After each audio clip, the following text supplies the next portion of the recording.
Equinox Télévision, au-delà de l'image, nous rendons compte.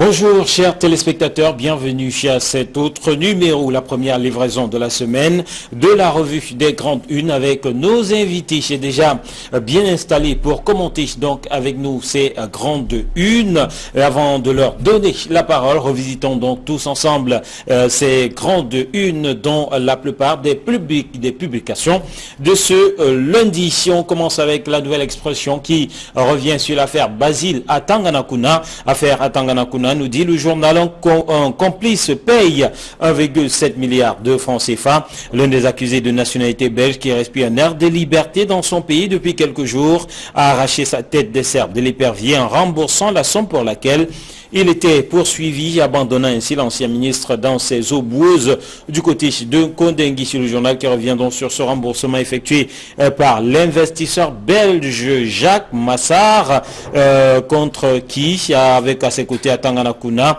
il était poursuivi donc face à l'État ou par l'État du Cameroun, et Kamwatos qui donc après le remboursement de ce corps du délit le libère des poursuites du tribunal criminel spécial et laisse l'ancien ministre de l'eau face aux autres dossiers. Et pendant le journal qui ajoute donc que cette sortie des conseils des deux hommes ou des deux personnalités de Tanganakuna et de M. Massard, sortie qui demandent la libération de ce dernier puisque le corps du délit a été versé. Le journal La Nouvelle Expression revient aussi sur ces missions secrètes confiées à certains chefs traditionnels, ceux qui viennent d'entrer au Sénat, qui devront entre autres objectifs assignés contrer la pénétration de certains cadres, de certains partis politiques de l'opposition dans leur localité. Le journal parle par exemple de Max Pokam et de Maurice Kamtouf. Max Pokam,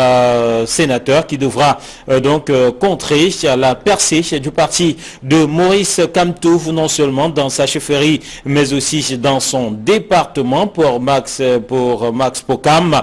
De l'autre côté, Jean Tieni d'Etio, qui devra neutraliser Jean Tsomelou et le Social Democratic Front dans les Bamboutos. Ibrahim Bobo Djoya, qui devra affronter et confronter, mettre hors d'état de nuire Adamou Ndam Djoya et l'UDC dans le Noun, ou encore Jomo Kamga Honori, qui a en face de lui Paul Tchatouan, dont la percée est de plus en plus perceptible avec le Social Democratic Front dans le Kunki. Voilà donc pour ces missions secrètes confiées à ces chefs traditionnels, élus ou alors nommés sénateurs tout récemment. Et puis on sort du journal La Nouvelle Expression avec ses inquiétudes autour de 44,6 milliards de francs CFA à la Sonara, Alamine Ousmane Meh et Annie Salem Sonbol, le directeur général de l'ITFC, qui ont ratifié une convention de prêt destinée à la densification de la production de la raffinerie. Info Matin, lui, parle de Issa Chiroma Bakari, cette sortie du ministre de la Communication relativement à la MIDA. La MIDA qui s'apprêtait, selon le ministre de la Communication, à organiser au Cameroun une insurrection. Dans un communiqué rendu public samedi, le ministre de la Communication renseigne par ailleurs que le chef de l'État instruit le gouvernement de prendre toutes les dispositions nécessaires à l'effet de procéder au remboursement intégral des sommes estorquées aux victimes. L'œil du Sahel, lui, parle d'une localité de l'Adamawa, la localité dénommée Ouak, qui est donc qui sert donc d'accueil à de nombreux migrants. Malheureusement, la cohabitation entre les populations autochtones et ces migrants n'est pas toujours des plus saines, d'où la crise qui fait la une du journal L'œil du Sahel ce matin, la crise des migrants de l'extrême nord, déplacés donc dans cette localité de Ouak, des migrants qui ne se conforment ni aux us ni aux coutumes coutumes donc des autochtones sur place qui s'adonnent à l'abattage sauvage des arbres, ce qui pousse à la désertification. De ce côté-là, toute chose qui pousse les populations autochtones à s'offusquer donc de cette présence devenue gênante de ces migrants de la région de l'extrême nord, des migrants partis de leur localité d'origine en raison de la situation sécuritaire des plus exécrables dues aux exactions de Boko Haram. Le journal nous parle aussi de paludisme et de 1942 enfants tués. 42 enfants donc tués en 2017 au Cameroun. L'œil du Sahel revient sur ces chiffres alors que se célèbre la journée mondiale de lutte contre cette maladie. Et puis on va poursuivre avec Intégration qui plonge ce matin dans la mafia des fonctionnaires fictifs. Intégration qui, dans sa livraison de ce matin, présente donc des cas d'école avec des morts volontairement admis à des concours et qui s'aperçoivent par la suite un salaire. Une incursion, le journal fait une incursion ce matin à la direction du développement des ressources humaines de l'État au ministère de la fonction publique et de la réforme administrative et mène une enquête à la division informatique du ministère des Finances. Le journal propose aussi l'analyse d'un expert qui est ancien inspecteur général du côté du Minfopra pour mieux comprendre ce phénomène de fonctionnaires fictifs. La nouvelle s'intéresse à la présidentielle 2018, la nouvelle qui titre Maurice Kamto est-il le Messie? Le journal qui va donc tenter le pronostic. Question de voir le poids politique que représente aujourd'hui Maurice Kamto, le président du MRC, pour voir s'il peut être le Messie pour le Cameroun au terme de la présidentielle de 2018. Mida aussi à la une de la nouvelle, Mida Cameroun, les souscripteurs qui veulent mettre le feu à Yaoundé, des souscripteurs mécontents qui demandent tout simplement à être remboursés. C'est la une aussi de l'anecdote affaire Mida. L'anecdote dit Paul Biya désamorce une crise. Le président de la République qui instruit le remboursement intégral des sommes extorquées aux victimes, nous dit l'anecdote qui ajoute que les poursuites judiciaires engagées contre les responsables de la Mida, le journal qui donne aussi les noms des membres du réseau d'escroquerie anglais donc dans cette affaire. Mutation s'intéresse à la crise anglophone et titre au Sud-Ouest, les sécessionnistes s'attaquent au gouverneur. Le cortège de Bernard Okalia Bilay a essuyé des tirs à 2 reprises alors qu'il allait installer vendredi dernier dans ses fonctions le nouveau préfet du Libialem à l'aller comme retour le convoi du préfet qui a donc fait l'objet d'attaques de la part des sécessionnistes issuant donc de nombreux tirs avec des impacts perceptibles sur les véhicules. Affaire Mida et le gouvernement qui tente de désamorcer la bombe, nous dit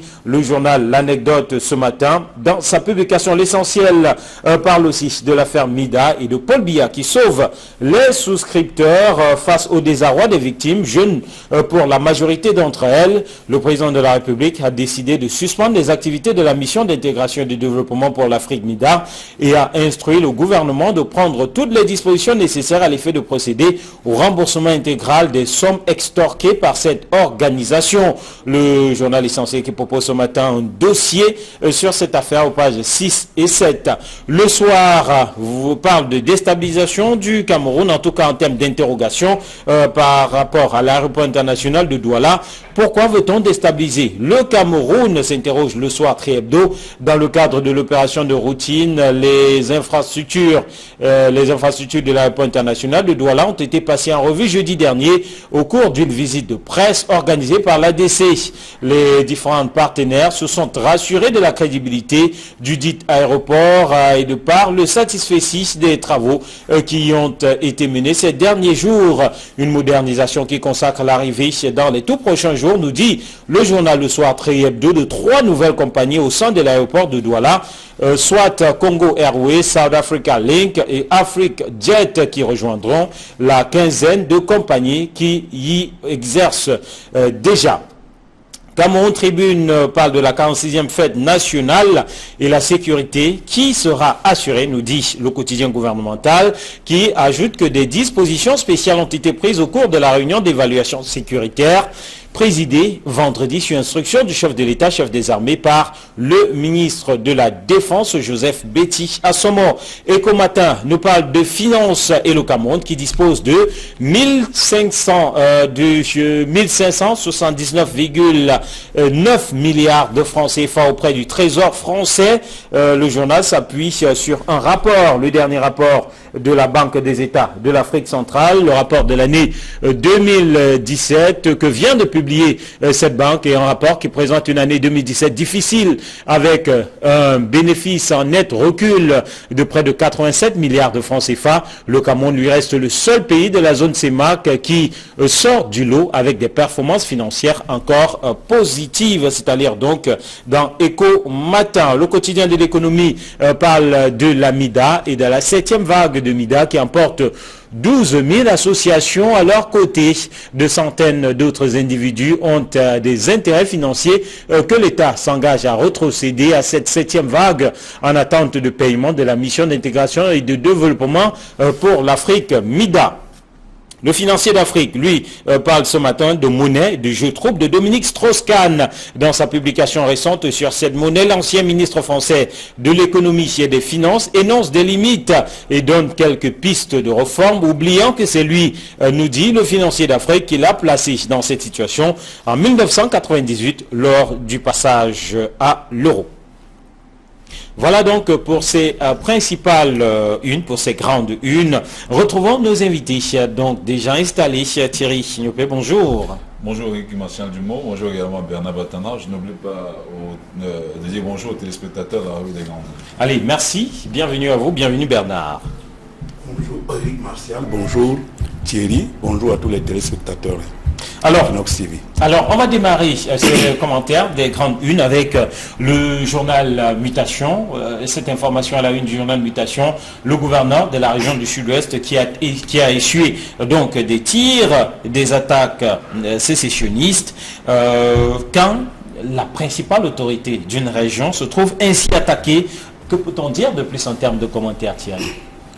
Simplement redire ce que nous avons l'habitude de dire ici, que la situation est extrêmement alarmante du côté du sud-ouest ou du côté du nord-ouest et que des dispositions devraient être prises pour que de pareilles situations n'arrivent pas. Il est véritablement plus qu'urgent de prendre des dispositions qui imposent pour ramener, pourquoi pas, toutes les différentes parties sur la table de négociation. Mais de quelle partie s'agit-il? La question alimente les conversations dans les chaumières et surtout dans les salons feutrés. Parce que jusqu'à présent, Sissi Koyouk Tabé et compagnie ont été arrêtés. Ils sont en exploitation au CED. Qu'en est-il exactement? Rien n'a filtré jusqu'ici. Même la presse, qui semblait très au fait de cette actualité, a été quelque peu mise de côté. Pour l'instant, les enquêtes se poursuivent, mais la situation sur le terrain reste tendue. Vous vous rappelez de ce qui s'est passé dans la Mémé, où les populations ont été obligées de fuir pour Mbanga. Heureusement que progressivement, les uns et les autres retrouvent leur domicile. Et il y a également, tout le monde se rappelle également de Dadi, où une partie de la population avait déserté le village, une population qui est revenue par la suite parce que l'armée avait essayé d'assiéger ce coin-là. Il faudrait justement que l'on continue à travailler davantage à ce niveau parce que personne n'est à l'abri. C'est la principale autorité de la région est ainsi menacée par des assaillants à l'arme lourde, comme on l'a souligné dans certains reportages et dans certaines informations qui nous viennent de ce côté. Il est clair quand même que si la principale autorité est mise à mal, qu'adviendrait des populations, vivement que le taureau soit pris par les cornes. Alors que le taureau soit pris par les cornes, mais de quelle façon? Puisque dans les discours au niveau des gouvernants, du côté du pouvoir central, on tend à, en tout cas pour certains ministres, à minimiser tout ce qui se passe de ce côté-là. Mais Bernard, est-ce que une telle attaque devrait justement pousser ces personnes ou ces personnalités à prendre un peu plus au sérieux la situation dans le sud-ouest et dans le nord-ouest? Effectivement, on tend à banaliser l'affaire. Et pendant ce temps, dans les régions concernées, il y a des signaux forts. Un sous-préfet a été enlevé. Un responsable des affaires sociales a été enlevé. Aujourd'hui, le gouverneur, qui est tout un symbole, le symbole de l'État, représentant du chef de l'État dans la région, a été attaqué par 2 reprises. Cela veut dire que c'est des signaux forts. On ne peut pas passer par perte et profit, comme on le dit. Comme les membres du gouvernement disent que la situation est sous contrôle. Au moment, justement, ironie du sort, au moment où à Yaoundé, on est rassemblés, on est réunis pour dire que la situation sécuritaire est sous contrôle, à Bouya, dans le nord-ouest, le gouverneur est par 2 fois attaqué par des bandes armées. Il faut vivement que l'État régalien intervienne avant qu'il ne soit trop tard. Vous vous imaginez, si on a pu attaquer le gouverneur, qu'en sera-t-il du citoyen lambda qui va dans ses champs ou bien dans ses commerces parce que non protégé par un quelconque cortège comme le gouverneur, il ne peut que mourir. Donc il faut qu'on fasse quelque chose pour que la sécurité revienne dans la zone anglophone. Thierry, ce contraste entre le discours de la classe gouvernante et la réalité sur le terrain, comment comprendre le contraste? Mais n'oublions quand même pas que le rôle de l'État est certes d'assurer la sécurité des personnes et des biens, mais c'est également de ne pas prôner un discours alarmiste. On peut le comprendre, mais de là à minimiser la situation, je crois que le pas est très vite franchi. Il faudrait que l'on comprenne que la situation est extrêmement explosive et qu'il est plus que jamais urgent de permettre aux uns et aux autres de vaquer en toute quiétude dans leurs occupations. Parce que moi, on avait des familles du côté du sud-ouest, beaucoup, du côté Libé, beaucoup de ces personnes sont revenues dans la métropole économique. Imaginez combien de familles se sont déplacées ainsi. Elles sont nombreuses. Il y a beaucoup d'enfants qui ne partent pas à l'école dans ces parties du pays. La situation, au-delà des discours de paix, au-delà des discours d'accalmie, voilà, ne semble pas s'arranger. Si un homme de poigne comme Bernard Okaliabila a été attaqué, imaginez, Bernard Batana l'a souligné tout à l'heure, du citoyen lambda, il faudrait donc que l'on comprenne qu'au-delà des discours, il faut passer aux actes. Et je vous rappelle que nous sommes à quelques jours de la célébration de la fête de l'unité. On a écouté le ministre en charge de la Défense, Béthia Somon, revenir là-dessus en demandant justement que la situation, en fait que l'ordre et surtout la sécurité soit de mise au cours de cette célébration-là. Il s'agit là de la métropole politique Yaoundé, mais qu'en est-il des zones où la situation est assez alarmante? Qu'en est-il du nord-ouest? Qu'en est-il du sud-ouest? Tout le monde se rappelle quand même que lors du défilé du 20 mai l'année dernière, il y a à peine des populations qui ont défilé, encore moins des partis politiques en dehors du RDPC. Le défilé en lui-même n'a pas duré 30 minutes. Qu'en est-il exactement de ce côté-là? Il faudrait que l'on comprenne qu'il est plus qu'urgent de mettre toutes les parties concernées. Aujourd'hui, les chefs traditionnels de l'Ouest sont impliqués, notamment au niveau de la gestion des affaires sur le plan parlementaire. Il faudrait maintenant les associer davantage sur la gestion des crises internes, parce que peut-être à leur niveau également, ils peuvent savoir exactement comment ramener la paix dans cette partie du pays. Allez, et là vous avez évoqué la une de Cameroun Tribune qui parle de la sécurité qui sera assurée pour la 46e fête nationale. On est encore là dans le cadre des discours d'assurance tels que prônés par Yaoundé. Au regard de ce qui s'est passé, qu'est-ce qu'on peut entrevoir pour ce qui est de ce 20 mai dans les zones ou les régions anglophones du Cameroun, Bernard? C'est vrai que le discours de Yaoundé ne devait pas être alarmiste face à une situation d'insécurité rampante. On doit mettre les gens en confiance pour dire que bon voilà, la situation est sous contrôle. Mais maintenant, dans les faits, est-ce que c'est le cas?